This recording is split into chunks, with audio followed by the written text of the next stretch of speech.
say, like, the Lord himself was a man acquainted with Greek. Right. So how much more us? That's right. The servant is not greater than the master. Come on, brother. This is Isaiah 5:20. Come. Woe unto them that call evil good and good evil, that put darkness for light and light for darkness, that put bitter for sweet and sweet for bitter. Hey, this is the hypocritical nation where this takes place. Right. The turning of things upside down is how these people think the Heavenly Father made it. Right? When the master architect was on the wheel forming the clay into whatever you want it to be, Esau Edom, once he got custody of that wheel, he turned it into something totally different. Right? They don't deal with the law of the Bible, but rather color of law. Going back to the prophecy. Right? Bring this up one more time, Uncle Chuck. Isaiah 5:20. Woe unto them that call evil good and good evil, that put darkness for light and light for darkness, that put bitters for sweet and sweet for bitter. Hey, they said the so-called black man in this society is 3/5 of a man. Hey, that's turning things upside down. And the so-called white man, they look at him as though he's some evolutionary hunk of the earth. You know, when he can't even stand on God's planet, under the sun without his skin peeling like a damn snake. Here it is, he's the standard of beauty, when color is beauty. What's beautiful about hair lice and insects in their hair, so-called hair, right? What's beautiful about them having a worldwide negative birth rate, more of them dying than being born, when the children of Israel is the sand of the sea. They have to constantly come up with schemes and agendas to curb our birth rate when they're left alone, not even under attack, but just as far as their population increasing at a sustaining rate, no, they have a worldwide negative birth rate. They're facing genetic annihilation, just being left alone. No Planned Parenthood, no school to prison pipeline, no gang culture. Well, no, they do have gangs in New York. They're the original gangs to Esau Edom. But the stigma, right? He doesn't have that jacket that he has to wear of being a criminal.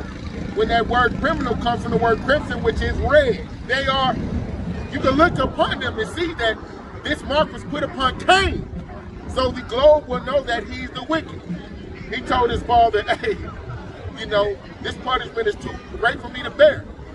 Well, you know, so a mark was put upon Cain. So you'll know that, hey, he has white privilege in this time. You don't touch him. You can touch that nigga. You see what I'm saying? And you might, you know, get strike for strike. But if you touch that so-called white man, woman, and child, you're going to be punished to the fullest extent of the law. And that goes all the way back to Cain.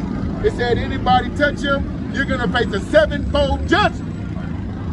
And that sevenfold is a complete, thorough slamming. That means to the fullest. Hey, that means that judicial system going to slam your ass. They know if you go and you jump through a nigger's window, so-called black, Latino, Native Americans, ghetto, house, their neighborhood they're dwelling, hey, it's not gonna be as severe of a penalty if you get caught in Esau's neighborhoods doing all type of crime or doing all type of dirt. Hey, and it's deep in the spirit of so-called black, Latinos, and Native Americans to deal with Esau very tender and delicately and proceed with caution. Esau can kill by accident, and Esau can kill deliberately and not get as much time as Jake that killed accidentally. That's right. And it's obvious. And they will create on camera. On camera. Right? Modern day lynchings happening on camera. And these people are actually getting away with it. They actually have a system that they've created to give them preferential treatment, preferential outcomes when they do the same thing as Jake. Right? Get this in Psalm 70. As a matter of fact, whole Proverbs 17:15 and then Psalm 73:3. That they're not in trouble as most men. But I just want to stay on the earth being turned upside down. People actually acknowledging bitter and saying it's sweet. Here it is, you know this is a man, but you have to call him by a feminine designation, ma'am. Right, a feminine pronoun. right? That thing's being turned upside down, and we got to go along with this mental psychosis. This is why we got to get the hell up out of here, right? Because no flesh should be saved dealing with this goddamn devil. Proverbs 17:15.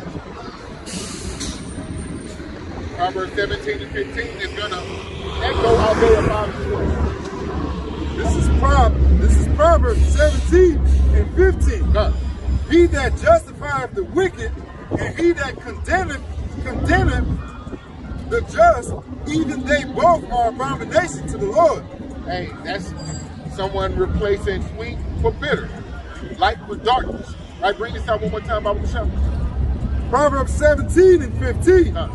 He that justifieth the wicked, and he that condemneth the just, even they both are abomination to the Lord. Hey, and for you to come to America, for you to actually come here and prosper, Esau Edom just needs you to do one thing, and that's have a deep-seated hatred for the so-called blacks, Latinos, and Native Americans.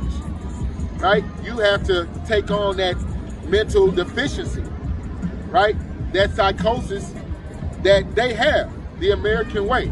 And for the most part, the other 17 nations that come out of Adam, when they come to America, they understand what the status quo is, going all the way back to the Constitution. It's all about the oppression and the subjugation of the so-called black man, chiefly the tribe of Judah, as well as the other 11 tribes. Right? Woe to them, like it said in Proverbs 17:15. Right? That y'all just want to have things backwards. Here it is, the apple of the Most High's eye is being oppressed, and y'all just want to act like y'all don't see it. Y'all want to join Team White Supremacy. Hey, it said, woe to y'all, right? That replace sweet for bitter, that puts light for darkness. You hypocrites, right? You bring what you got.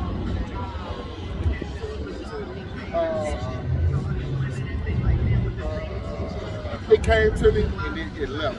You can bring this out one more time. This is Proverbs 17:15. He that justifieth the wicked, and he that condemneth the just, even they both are abomination to the Lord. Right. Right? You want to condemn the just, and we are the just. We are the perfect. Right? We are the righteous. We are the lost sheep of the house of Israel. Right? That have been scattered, cast off for our disobedience. But the Lord is still dealing with that righteous seed. Right? Get this in Romans 11 real quick.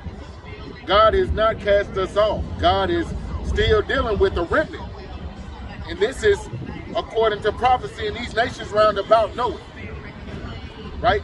They tried their best to devour us. Jeremiah 30:16. But the Heavenly Father has always preserved the remnant. It says that in Romans, that wouldn't bow a knee. Second Ezra, it talks about those men that stood stiff. Right? Those are who the Heavenly Father had with him when he was creating this physical realm with his son Yahweh Shai. Come and let us create man. Who is that us? Yahweh Shai and the elect. Right? They were there.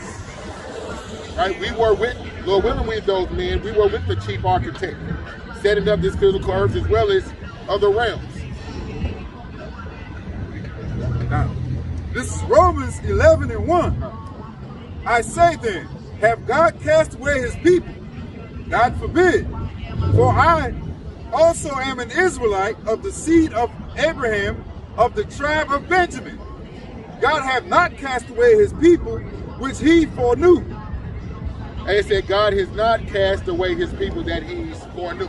John Mark Reiser, men like Vocab Malone, this is the crux of their doctrine, that God is not dealing with the seed of Abraham, Isaac, and Jacob. Right? One of the elders out in Houston, he made an excellent video where the analogy that he presented was, here it is, someone is on their deathbed, but they had their friend vow that they would take care of their children. Right? In their absence, make sure my child is taken care of. Even though you know this nigga's bad, he's breaking into houses, you know what I'm saying, he's cussing in school. But the Heavenly Father, he actually made a vow with our forefathers, Abraham, Isaac, and Jacob, that hey, he wouldn't do away with us. Hey, and God is not like man. said that in Luke, the things that he swore to our forefathers, Abraham, Isaac, and Jacob, as it pertains to their children, because that's who we are, their progeny. Hey, those covenants, those agreements are still intact to this day. This is why we're prisoners of hope. We have hope.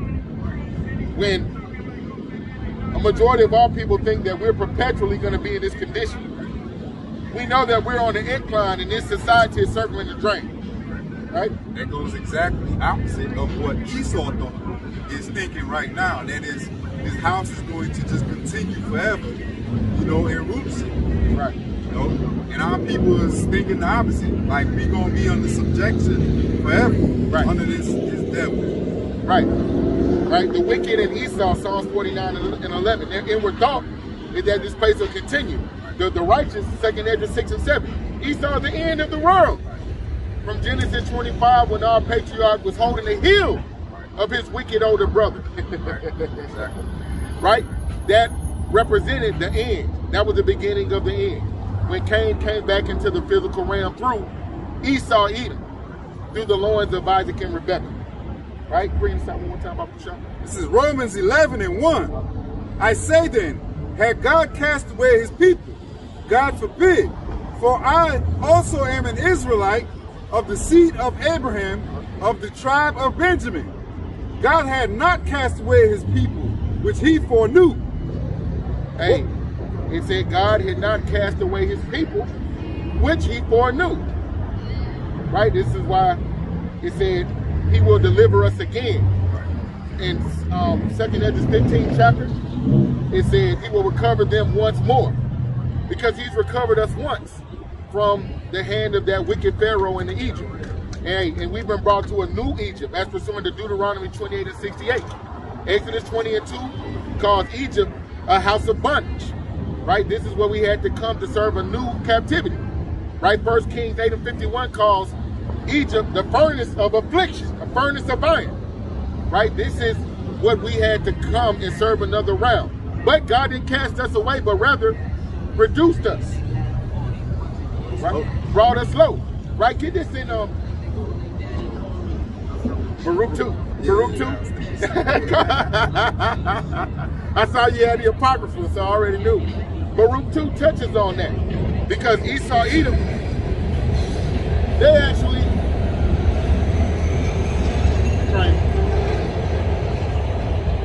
Esau, Edom had to actually manufacture a Holocaust. They actually fought a whole world war to set them up in their own land, give them all type of unearned benefits. And the main reason why they exaggerated the number of deaths during this so-called Holocaust was to try to fit biblical prophecy. Because in Deuteronomy, the 28th chapter, it talked about the children of Israel being first fired, last hired, going to our enemies for the one of all things, scattered across the four corners of the earth. And they know that they are not the people of prophecy. They are not the Jews that were in ancient Egypt. On the hieroglyphs, their image is not there. Even in this modern time, number 1 and number 2, in new cases of skin melanoma, cancer, is New Zealand and Israel. So if they were truly from these areas and these regions, then their physiology will have a symbiotic relationship with those land masses. They would be able to go into those lands and they would be able to thrive, right? Their body will work at an optimum level. But now you see they have to implant trees into that land because it's defiled, right? It's true heirs. The children are not there, right? It said Jerusalem is the mother of us all in Galatians 4:26. You start with Baruch 21 whenever you get there, right? But when you're looking at these people that call themselves Jews and are not, written of in Revelations 2 and 9, Revelations 3 and 9, the synagogue of Satan, the chief house, because that's where they worship, right? They subscribe to the Talmud and the Kabbalah. They don't even subscribe to the Bible. They subscribe to the religion of Judaism. The Talmud and the Kabbalah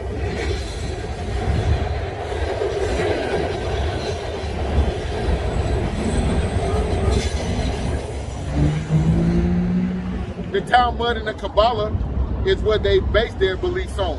Priests giving oral circumcisions, all type of wickedness going on within the temples of those synagogues, right? But the fact of the matter is, they actually had to manufacture a Holocaust where they exaggerated the numbers.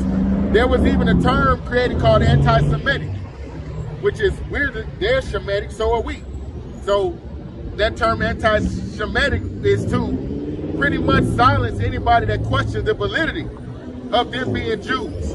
The validity of all of these people exaggerated, you know, as going into these incinerators or these furnaces. Because that's what the word Holocaust means, to burn.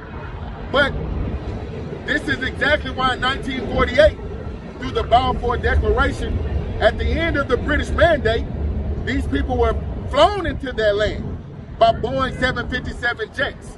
Right? Isaiah 14:1 said the Most High will set us in our land. Right? It's going to be a divine transport, right? But the United States government has been the main agent to assist this Jewish colony, this European colony, this Edomite colony in the Middle East that was essentially put there to look over Ishmael in his region, right? Because that land has been split three ways between the Israelis, not the Israelites. An Israeli is simply someone dwelling in that land. Also the Arabs, right? And then you have the Palestinians, right? The descendants of the Greeks and the Arabs that came together at the time of, you know, of our people exiting that land, 70 AD, right? So just jumping right into, you know, the edification on how we are truly the people of the book based upon us fitting these biblical curses, right? This is Baruch 2:1. Therefore the Lord hath made good his word, which he pronounced against us. Hey, and where in his word did he pronounce this against us? In Deuteronomy 28, verse 15 on down. It told us what will happen to us if we did not observe the law, statutes, and commandments that were given to us for our good. We would have to do what? Go to our enemies, eat the flesh of our young. The dynamics in the house will be all out of whack. The elders will not be respected by the youth. The woman will not be respected by the men, and vice versa. If you look at the so-called Jewish household, they're not under these curses. They're not languishing financially, economically. They're not at the bottom. Socially, they're not at the bottom of every facet of society as the children of Israel are. This is why we call them the fake Jews. Because y'all, they don't go back to the loins of Abraham, Isaac, and Jacob. They go back to the loins of Abraham, Isaac, and Esau. They're Hebrew Edomites. As far as the blessings of Israel, the curses that the children of Israel, the 12 tribes of Jacob are under, it doesn't pertain to Esau, Edom at this time, right? But rather says the earth has been given into the hand of the wicked. But now you want to say that you are the Lord's people that are pursuing the prophecy at the bottom, languishing at this time, to let you know that, hey, woe to them that say they are Jews and are not. Revelations 2:9, right? But rather the synagogue of Satan, destruction to Amalek, right? All patriarch Saul, before he went off, he was actually instructed to get rid of Amalek and all of his enemies. But he didn't fulfill, he didn't see it through. So the Most High has always had a controversy with Esau, Edom, in particular Amalek, these fake Jews that are continuing to oppress, subjugate. Oh, they run the media, they run the central banks, they run porn, they run literature, they run the curriculums in the school. So you can see why, as far as our image is being perverted and corrupted in the earth, because Amalek said he was going to have war with Jacob for generations. Also that, you know, the Lord has the right to punish us because we entered into a contract. You know, that's what this book is describing, a breach of contract on our part. You know, and the Lord is still going to his mercies to actually bring us back into good graces with his son Yahweh Shai. God. So he don't have to do this. That's right. But he's doing this because he made a promise to Abraham. You know, and he's having mercy on the children of Abraham, the descendants, the chosen seed of Abraham. Right, the children of God, like it says in Romans 9. It says these are not the children of God. And to echo your sentiments, Amos 3, you only have I known of all the families of the earth. You only have I known, meaning you the only ones I made the contract with. Therefore, I'm going to punish you for all your iniquities. I ain't make the contract with Amalek. That's right. I ain't make the contract with Moab. I made it with you. That's right, because the laws were given to you. That's what iniquity is. He said, I will punish you for all your iniquities. These other nations, the 17 other nations that come out of Adam, sin cannot be imputed on them. Right. They cannot transgress the laws because they're not under the law. Right. But to those that are under the law, we get our ass whooped spiritually. Right? We're going into it right now. All of the judgments written up in Deuteronomy 28, verse 15 on down, the Lord made good on his word. This is what Baruch is going into. You start from top of the top. This is Baruch 2:1. Therefore the Lord hath made good his word, which he pronounced against us, and against our judges that judged our princes, and against the men of Israel and Judah, to bring upon us great plagues, such as never happened under the whole heaven. Such as what? Such as never happened under the whole heaven. Hey, because that's one thing that they say in the Holocaust. We learned that in school in the curriculum about Adolf Hitler, Anne Frank, the Third Reich, Nazis. This is what we were inundated with in school, to think that these people, something has been done to them that hasn't been done to everyone else. They pushed on us their suffering, their anguish, and it's like I said, it's even exaggerated, the number of deaths. Because in Germany, if you actually question the validity of the Holocaust, you could be in prison. Because they're saying that there are so many people that were put in incinerators. They were saying for these amount of bodies to burn, because they can actually calculate the time that it takes to actually turn a corpse from, you know, flesh and bones to ashes. And this takes intense heat. You just can't fill it up, the incinerator up with bodies, and it's all going to be ashes. You know, the evidence is not going to be there, right? But this is why the people, the scholars, mainly Edomites, have already done the footwork into saying how this was exaggerated, right? It happened, but the number of deaths that actually occurred was exaggerated. Why? So that they could fit suffering. They want to corner the market on suffering. When people hear about the Jews as greedy and as wicked, right, as they are, going throughout the earth, committing usury, essentially, dilapidating economies, putting them in debt. But when people talk about them, it's as if they're some bashful, shy, timid people, when they're very shrewd. They're very concerted in their effort to take over economies, right? This is what Lord Rothschild actually did with his sons. He sent his sons into the earth to dominate different financial markets, right? This is why the IMF, the International Monetary Fund, the central banks have the power that they do, and the IMF is unregulated, right? They actually regulate the IRS, who we pay our taxes to. But who regulates these central bankers, right? No one, right? They have gone throughout the earth, these Jews, and they have taken over economies by putting them in debt. This is why those people that call themselves Jews and are not have been kicked out of so many different countries.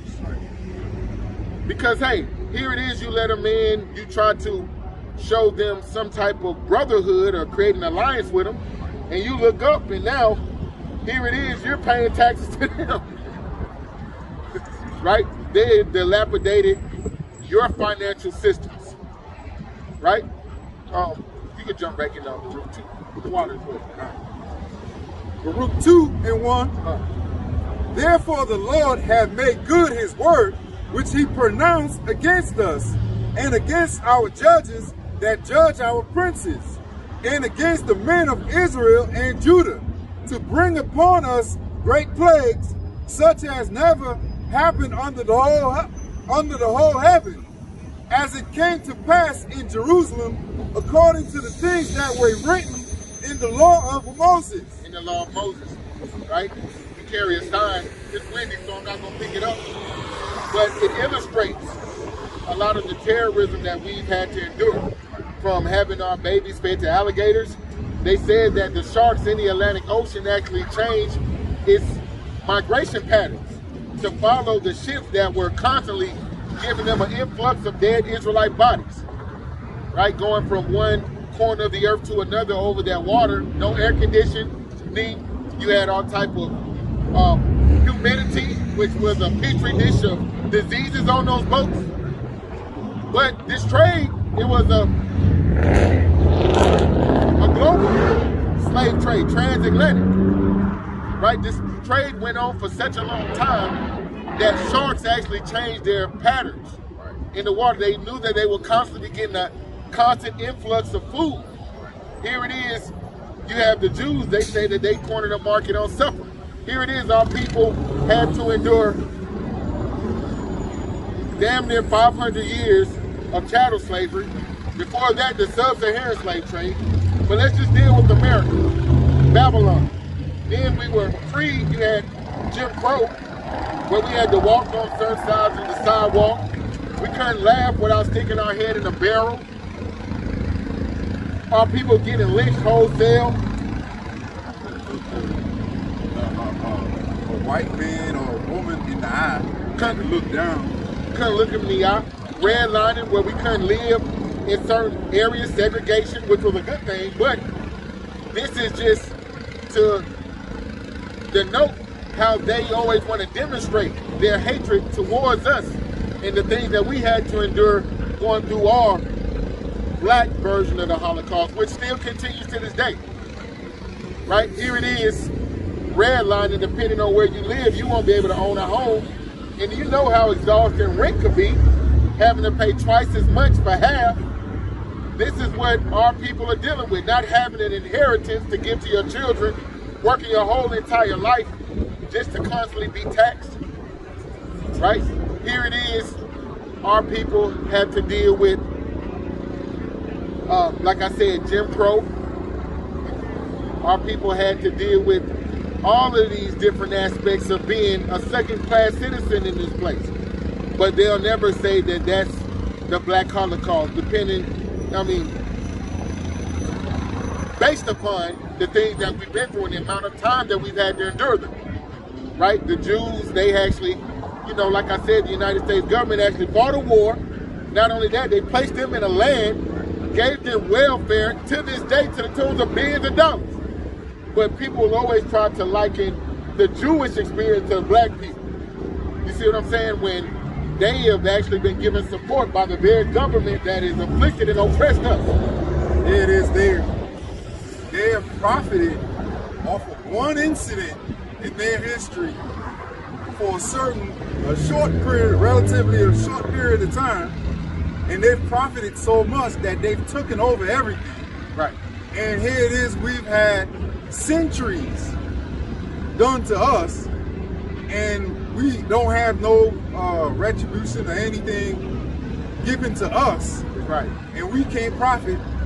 We're constantly under thumb, right, and under subjection, paying taxes and the low of society still to this day. You see that? And we still at the bottom, and we know about Kagan Bullet. We know about the origins of these people that say they're Jews and are not. They're from Eastern Europe, Poland, right? They're from the Khazarian Empire, right? The book, The 13th Tribe, actually goes into how these people actually sat amongst the Israelites while they were deciding which religion that they wanted to subscribe to. But they come from the Khazarian Empire of Eastern Europe, Poland. You can ask a lot of them that are in that land or that call themselves Jewish, where are your people from, and they'll tell you straight up, we're not from Egypt. We were not oppressed during the time of Moses and Pharaoh, but rather we're John Lee come lately. We're imposters. We're fakes. And the whole entire earth are looking at them like they're the Lord's people, right? When Rabbi Finkelstein, right? You have the protocols of the learned elders of Zion, where these people that call themselves Jewish, they've already have protocols where they have to tell the truth about their plans, the schemes, just like the Georgia Guidestones. But they put it in what? Music, they put it in movies, they put it in art. But they reveal it to you. A lot of times it's right there in your face. How they feel about you, their plans, you know, their endeavors as it pertains to the children of Israel. Right? This is who runs the silver screen. You know, a lot of times when a movie drops, if it's something prophetic, pertaining to like some post-apocalyptic stuff, we'll watch it to spiritually discern it and pick it apart. You know, and brothers will do response videos based upon the things that Amalek reveals in his movies that we can see with our naked eye, but 2/3 of our people in the heathen, they watch it for entertainment.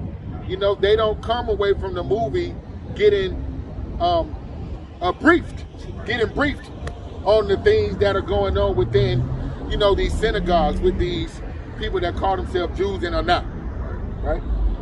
And so Baruch 2 said, hey, all the things came to pass, get Daniel 99, all the things that were written in the law of Moses. The law, the first 5 books, that's the Torah. And they came to pass. God told us if we obeyed the law, statutes, and commandments, we'll be up.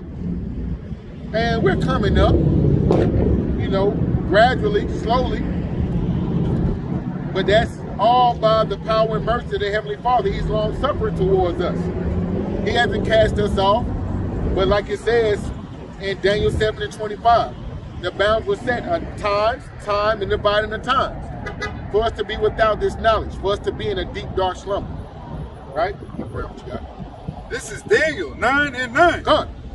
To the Lord our power belong mercies and forgiveness.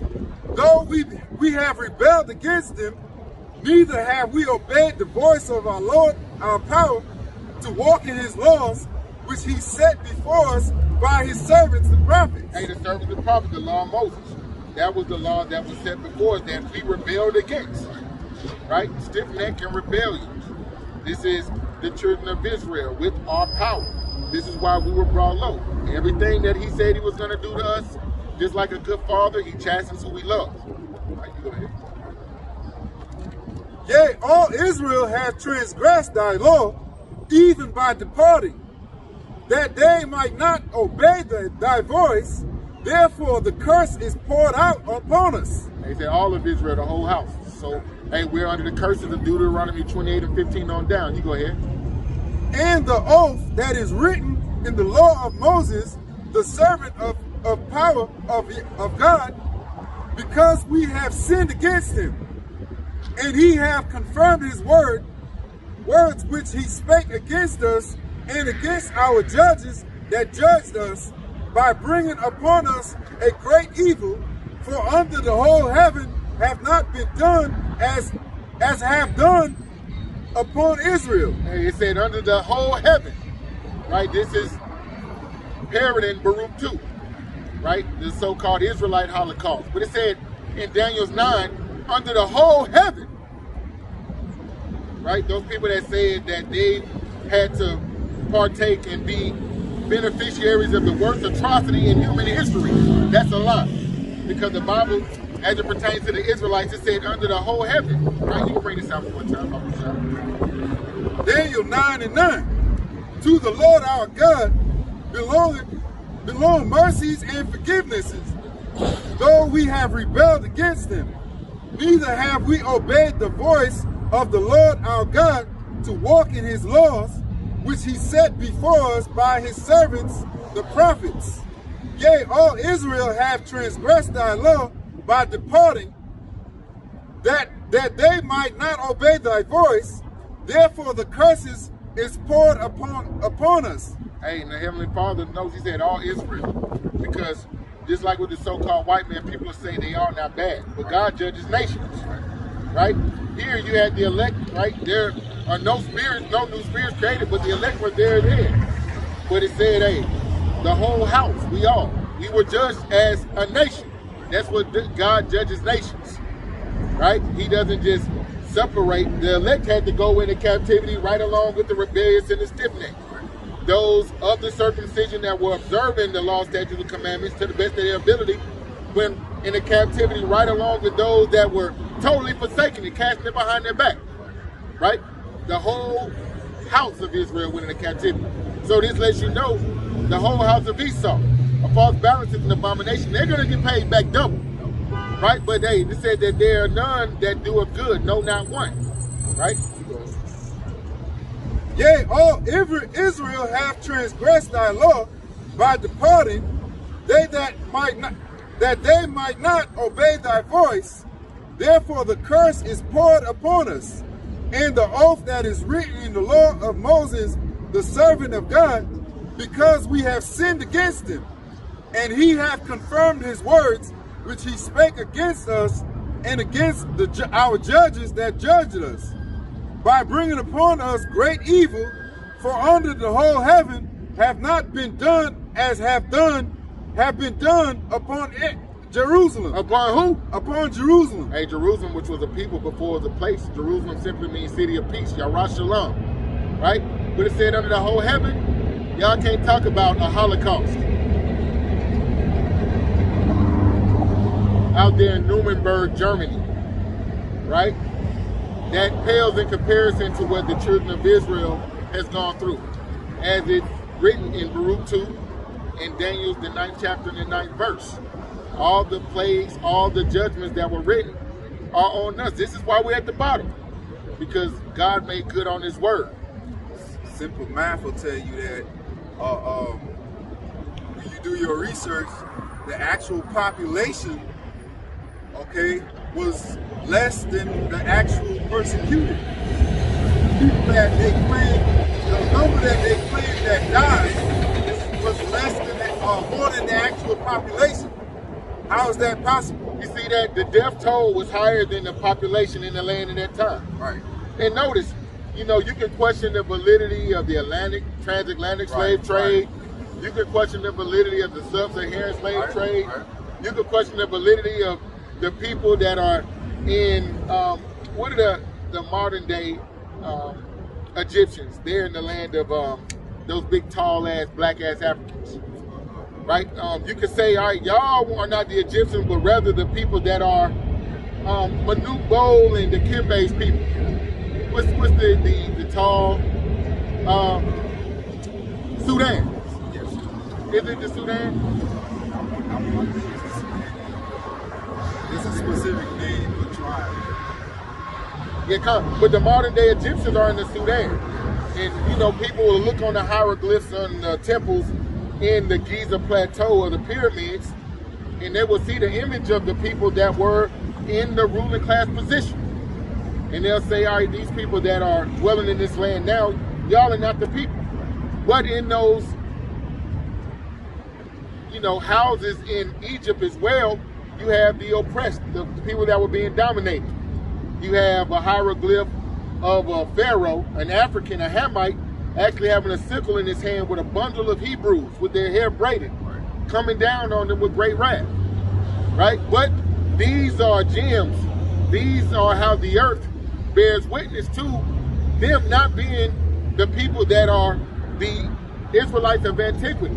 But if you were to question this fact, then there's something, like I said, called anti-Semitism, where they will blackball you. You will be silenced in this society. You will be called, you know, teaching hate speech. Why? We will be tagged with teaching hate speech or anti-Semitism just because we're revealing the truth of this Holocaust that they went through, but it was heavily exaggerated so that they could try to fit the prophecy of the curses the Israelites would go under. Right? You got some more? This is Daniel 9 and 12. And he hath confirmed his words, which he spake against us and against our judges that judged us, by bringing upon us a great evil. For under the whole heaven have not been done as had been done upon it, Jerusalem. as it is written in the law of Moses, all this evil is come upon us, yet made we not our prayer before the Lord our power, that we might turn from our iniquities and understand thy truth. Hey, times and dividing of a time. Right? Get this in Revelation 12 and 14. It said, hey, he's poured out all these curses on us and our people didn't make supplication. Why? Because, hey, we were without the knowledge of Yahweh while Yahweh shot. It was illegal for us to read, right? And then as far as that name, it was totally out of the earth until the 1960s as far as the Israelites being able to take it in our possession and make proper supplications, right? And notice 1960, that's when you had the civil rights, when our people started to reunite with their biblical nationality and identity. You start seeing that our condition began to improve from the 1960s on up. So-called civil rights of the 1960s, right? And our people have had upward mobility as far as being able to partake in commerce. Things were more integrated where we can sit across from our enemies, right? We have a much lighter affliction, right? But this was all prophesied. The time that we would be without the name, without the knowledge. The time that we wouldn't be able to make supplications. Right? And also to the brother's point, as that was happening, also Esau started losing his grip on his kingdom. You know, other nations started believing that they could actually go to war with him and win. That's right. You know? Hey, it said, let the weak say I am strong. Joel 9. Joel 3, I believe. This is Revelation 12 and 14. Come. And to the woman were given 2 wings of a great eagle, that she might fly into the wilderness, into her place, where she is nourished for a time, and half a time from the face of the serpent. Hey, so this is echoing Daniel 7 and 25, where it's prophesied for us to be in a deep, dark, ignorant state, gross darkness, right? For that 350-year period, as it was called in the book of Daniel. It said time, and dividing of a time, 350 years. Here in Revelations, it said that the 10 tribes, as well as the southern tribe, the northern and the southern tribe, would be brought into a whole nother land, right, to serve a whole new captivity under our enemies. And right, we would be nurtured, we would be taught. We would have to go to our enemy for the one of all things. For what? The same amount of time. Bring this out one more time, Baba Kishar. Revelation 12 and 14. And the woman were given 2 wings of a great eagle, that she might fly into the wilderness, into her place, where she is nourished for a time, and half a time from the face of the serpent. And the serpent cast out of his mouth water as a great flood after the woman, that he might cause her to be carried away from the flood. Hey, that's right. But it said that woman was going to the wilderness, right? Because it says that in 2 Ezra 13 that man had not dwelt on this side of the earth. When the 10 tribes came over to this land, Ashtaroth, as it's called in the Apocrypha, but this was the wilderness of North America, right? We didn't land on Plymouth Rock. We were here before Columbus, right? Ivan Van Sertima, although he goes on, he actually came up with a book called They Came Before Columbus, where it was heavily documented, right? What Columbus wrote in his journal when he got here.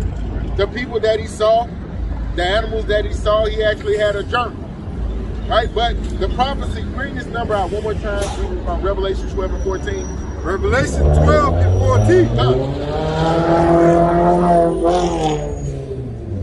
And to the woman were given 2 wings of a great eagle, that she might fly into the wilderness, into her place, where she is nourished for a time, and half a time, from the face of the serpent. From the face of the serpent, right? Going back to Genesis 3 and 13. Eve said, I was beguiled by the serpent, right? Which was not a lizard, a snake, a reptile, an amphibian crawling on the ground. rather a man with some, strong game, some knowledge, right? And this is the same thing that we had to do. We came and got nurtured, right, from the breast of the serpent. This is who taught us what it is to be black, what it is to be, Dominican, Jamaican, Mexican, right? The covering cast. This is what his nourishment did to us. It robbed us of who we truly are, right? And hey, this week, Jake, for the most part, are watching March Madness, where our men are doing just that, going to these colleges in hopes that Esau can increase the standard of them and their family's life by giving them some type of contract to play some athletic event, right? Here it is, March Madness. You got 98% Jake, so-called blacks, and they are pretty much exhausting their best years, right? They are putting their bodies on the line, making sacrifices in hopes that they go to the next level when only a fragment, right? When you're dealing with the NFL, you're dealing with the NBA, which most niggas, outside of being a rapper, 2-3%. I say less than that because there are only so many slots on an NFL team. There are only so many slots on an NBA team. So even if you merge both of those slots together and, juxtapose that against the amount of so-called blacks, Latinos, and Native Americans, because Latinos with baseball, they're going down to Cuba, Puerto Rico, wholesale, right? When you're dealing with entertainment simply means distraction, because that's what entertainment is. But during the March Madness, that's exactly what you see. Similar to the Negro Leagues. The Negro Leagues, what happened? Esau went and got their best and their brightest. Them niggas got a lot of talent, but they was broke. So Esau, the Jews, they got the monetary means. They have the financial ability to do what? Take the best off of one of the teams. The movie Life kind of encapsulated that. You remember Can't Get Right? He was the most talented in the prison. So what did they do? They actually allowed him to be released from prison so that he could go play on this white baseball team. Right. You see? That's that the righteous are more excellent than his neighbor, but the way of the wicked seduces them. Proverbs 12:26. That money seduced them to want to come over to play for the white man because he seduced them with that paper. That's right. And look at the NCAA, right? They are pretty much a farming system for the Major League Baseball and for the NFL. And if you look at the amount of capacity that these stadiums can actually hold, right? Tennessee Volunteers, Ohio State, Michigan, Alabama, those stadiums seat over 100,000 people. When you look at the Major League Baseball stadiums and the NBA stadiums, they don't have the same capacity to let you know that it's usually being performed. Right here it is, those guys don't even get any type of salary. They tell them that they're giving them an education, pretty much the so-called white man's curriculum, and then also the hope that you'll be able to matriculate through this college and land in some, do this professionally, right? Because I was saying the farming system, the same way on Life they went to the prisons. This is exactly what Esau Edom is doing, and those guys deserve a salary. But this is how our people are used and oppressed, robbed, and spoiled, right? You get this in Isaiah 42:22. Because just like with the Negro Leagues, they had their own thing, but they didn't have any money. So now they got dismantled. When you're dealing with Jackie Robinson, when you're dealing with Willie Mays, when you're dealing with the best of our people athletically, they actually transferred over to play for the so-called white man, right? And be given the wealth that we cannot provide them, right? Jackie Robinson was called all type of niggas and jigaboos. We actually did a lesson last year from, the Braves Stadium, the Fulton County Stadium, where he actually set the record at. But this is just to let you know that our people are robbed and spoiled. Less than 1% of them will actually be able to take their talents after college and make a living off of it. But for the rest of them, you're gonna have a big 7-foot ass nigga working at Steak and Shake. Right. You know, and don't let you actually your career end because you got an injury. right? You know, you snap your knee. You know, they gonna chuck you to the side, pick up the next Negro. That's right. They're gonna treat you like Churchill Downs with the horses. Right. Take their ass to the back and shoot them with double tap. Now you got a limp for the rest of your life, and you know you're not really good for nothing. That's right. And you gotta understand, Negroes were insured during slavery. So what would happen, and a lot of times, Esau will commit insurance fraud. Right. Because here, I'm just like a horse. I'm only being fed. I'm only being taken care of to make you a profit. Right. Here it is, I'm a big slave and I pull my hamstring. And there was actually a report where they were doing an autopsy on the slaves where a lot of them had muscles torn from the ligament, having to work from KC morning to KC night. But in those times, what would happen being that the slaves were insured, if a slave was disabled from performing the job that you actually got him for, they would kill him and write it off as a tax write-off. Wall Street, right? The slaves were the #1 stock, the first stock on Wall Street. And they would get the insurance money from it, so they wasn't losing. You know, even if you lost your life, they wasn't losing nothing. That's right. That's right. Even when you're dealing with emancipation, right? Even when they freed the slaves, the masters that were formerly our owners were compensated through the insurance companies. Here it is. This kind of lets you know why. Right? The Belgium, right, the Dutch Indian Trade Company, when they were trading slaves, why at a certain point, if the slave was injured or if he was sick, they would just throw him over. It's an insurance write-off. That goes back to what the brother was saying about the sharks following the ships. That's right. You know? It was all commerce. It was all a way to lead them into prosperity and profit, but using human resources as the means to generate this wealth.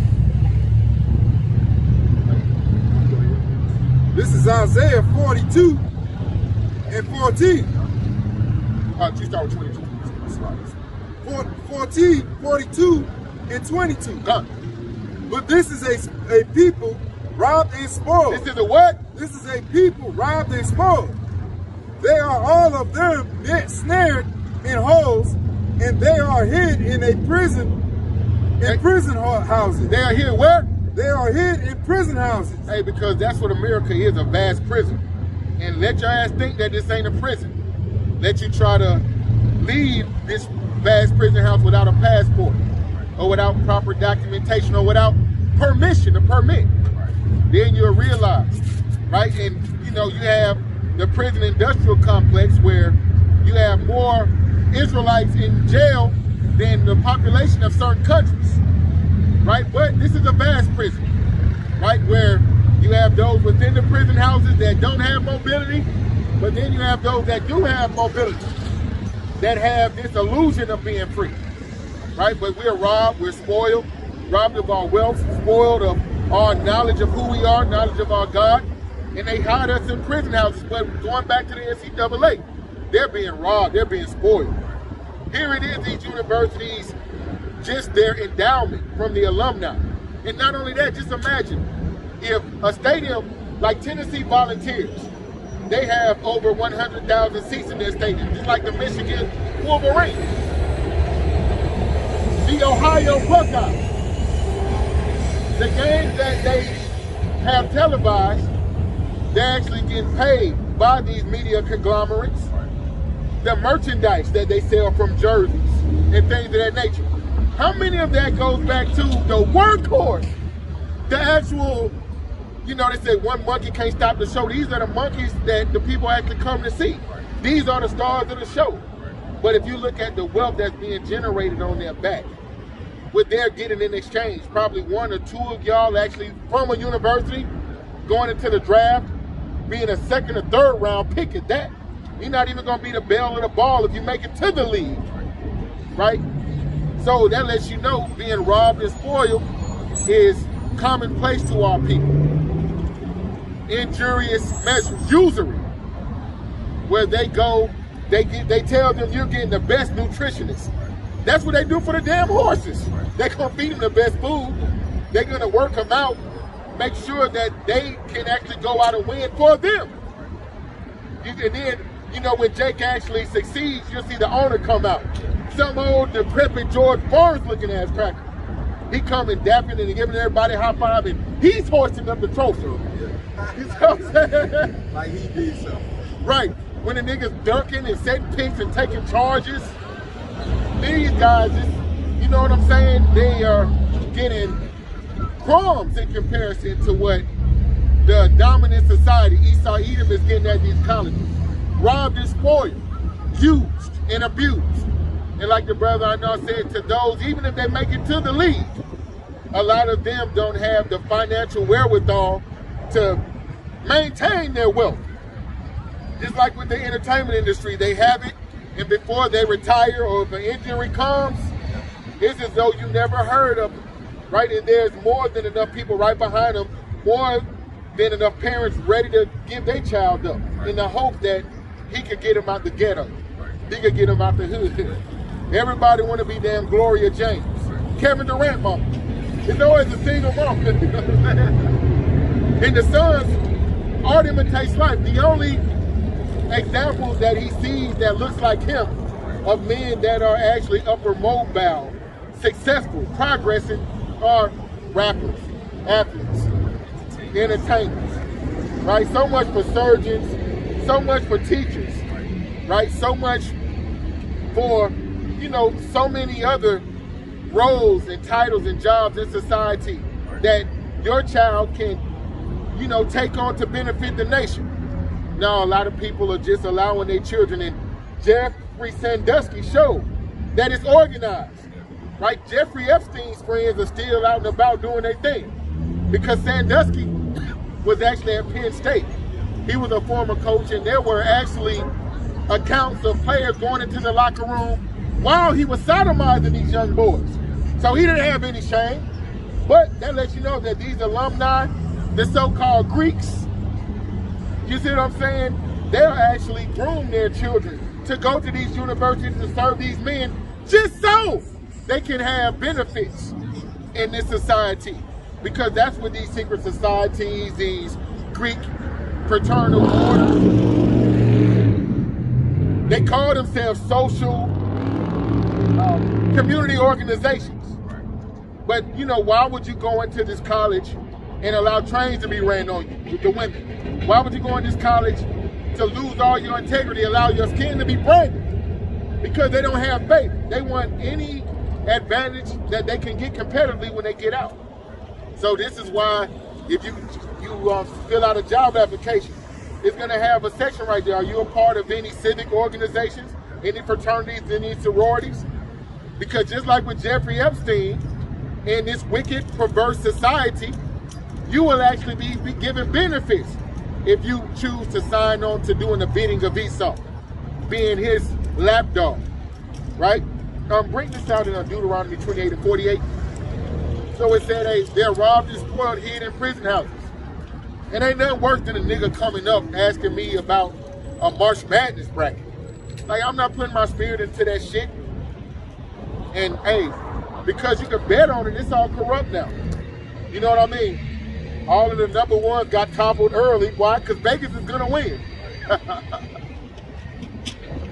right, you can bring out what you got. This is Deuteronomy 28 and 48. Therefore shalt thou serve thine enemies, which the Lord will send against thee in hunger, and in thirst, and in nakedness, and in want of all things. And in what? And in want of all things. Hey, if you want an education, guess where you gotta go to? You know, even if a nigga say we got our own charter school, they have to follow the mandated curriculum that the Jews roll out with. Black History Month, and they say teach Martin Luther King and Rosa Parks, don't go in there trying to teach Lou